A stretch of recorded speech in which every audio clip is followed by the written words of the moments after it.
Hello friends, இன்றைக்கி குள்ளக்கார அரிசி, இது ஒரு சிகப்பரிசி வெரைட்டியை சேர்ந்தது. நம்ம தமிழ்நாட்டில் பாரம்பரியமாக இருந்த அரிசி. அந்த அரிசி வச்சு நம்ம இட்லி தோசைக்கு மாவு எப்படி அரைக்கிறதுன்னு பார்க்க போகிறோம். நான் வெறும் அந்த அரிசி மட்டும் யூஸ் பண்ணாமல் இட்லி ரைஸும் யூஸ் பண்ணி தான் அரைக்க போகிறேன். இது 200 கிராம் பிடிக்கிற மாதிரி உள்ள மெஷர்மெண்ட் கப்பு, படின்னு சொல்லுவாங்க. இதால் 2 கப்பு நான் இந்த அரிசி குள்ளக்கார அரிசி போட போகிறேன். அதே மாதிரி இன்னும் 2.5 கப்பு போல் இட்லி ரைஸ், நம்ம நார்மலாக இட்லிக்கு யூஸ் பண்ணுற ரைஸு, அது ஒரு 2.5 கப் சேர்த்துக்கோங்க. மொத்தமாக இட்லி ரைஸும் இந்த குள்ளக்கார ரைஸும் சேர்த்து உங்களுக்கு 4.5 கப் வரும்.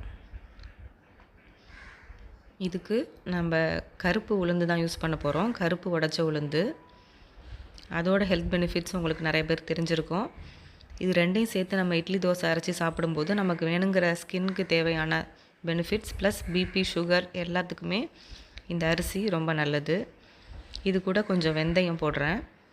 இது எல்லாமே ஒரு தண்ணி ஊற்றி களைஞ்சிட்டு நீங்கள் ஒரு 4 மணி நேரம் ஊற வச்சுக்கோங்க தனித்தனியாக. இப்போ ஒரு 4 மணி நேரம் ஆச்சு. பாருங்கள் நல்லா எப்படி உளுந்து ஊறி இருக்குன்னு. இப்போ ஃபஸ்ட்டு நம்ம இந்த உளுந்தை கிரைண்டரில் போட்டு நல்லா மெத்துன்னு அரைச்சிக்கலாம். தண்ணி கொஞ்சம் கொஞ்சமாக தெளித்து விட்டு அரைச்சிங்கன்னா நல்லா பொங்கி வரும் மாவு, நிறையா காணும். நான் ஆர்கானிக்கில் தான் இந்த அரிசி உளுந்தெல்லாம் வாங்குறதுனால எனக்கு எவ்வளோ போட்டால் அளவுக்கு தெரியும். நீங்கள் அதுக்கேற்ற மாதிரி உளுந்து போட்டுக்கோங்க அட்ஜஸ்ட் பண்ணி. இப்போ அடுத்தது அரிசியும் நல்லா ஊறிடுச்சு, அதையும் போட்டு நல்லா அரைச்சி எடுத்துக்கலாம். இது உங்களுக்கு சீக்கிரமே ஆகிடும். இட்லி அரிசியை விட கொஞ்சம் சீக்கிரமாகவே அரைப்பட்டுரும். ஒரு 15லேருந்து 20 நிமிஷத்துக்குள்ளே கொஞ்சம் லைட்டாக குறக்குறன்னு இருக்கிற மாதிரி எடுத்துக்கோங்க. இந்த மாதிரி இருக்கணும். இப்போ நல்லா அரைப்பட்டதும் ரெண்டத்தையும் நல்லா உப்பு போட்டு, நான் யூஸ் பண்ணுறது ராக் சால்ட் தான் யூஸ் பண்ணுறேன். அந்த பவுட்ரு யூஸ் பண்ணி நல்லா அரைச்சி எடுத்துக்கிட்டேன். இப்போ நான் காமிக்கிறது இது நெக்ஸ்ட் டே. அடுத்த நாள் பார்த்திங்கன்னா நல்லா பொங்கி வந்திருக்கு. இதில் தான் இப்போ இட்லி ஊற்றுறேன்.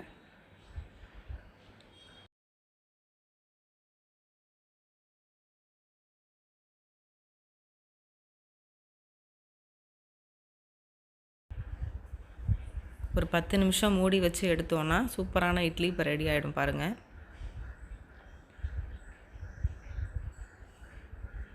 நமக்கு மாவு நல்லா பொங்கி வந்ததுனால துணியில் ஒட்டாமல் கொஞ்சம் லைட்டாக தண்ணி தெளிச்சுட்டு எடுத்தோன்னா சாஃப்டான இட்லி ரெடி ஆகிடுச்சு. உங்களுக்கு எந்த டிஃப்ரென்ஸும் தெரியாது. கலர் மட்டும்தான் வேறு மாதிரி இருக்கும். மற்றபடி கருப்பு உளுந்து போட்டு அரைச்சதோ இல்லை இந்த அரிசினாலேயோ வேறு டேஸ்ட்டில் எந்த வித்தியாசமும் தெரியாது. ஒரு நாள் ஃபுல்லாக நீங்கள் இட்லி நெக்ஸ்ட் டே கூட ஊற்றலாம், சாஃப்டாகவே இருக்கும். அதுக்கப்புறம் நீங்கள் தோசை கூட ட்ரை பண்ணி பாருங்கள், நல்லா வரும். பாருங்கள் எவ்வளோ சாஃப்டாக வந்திருக்குன்னு.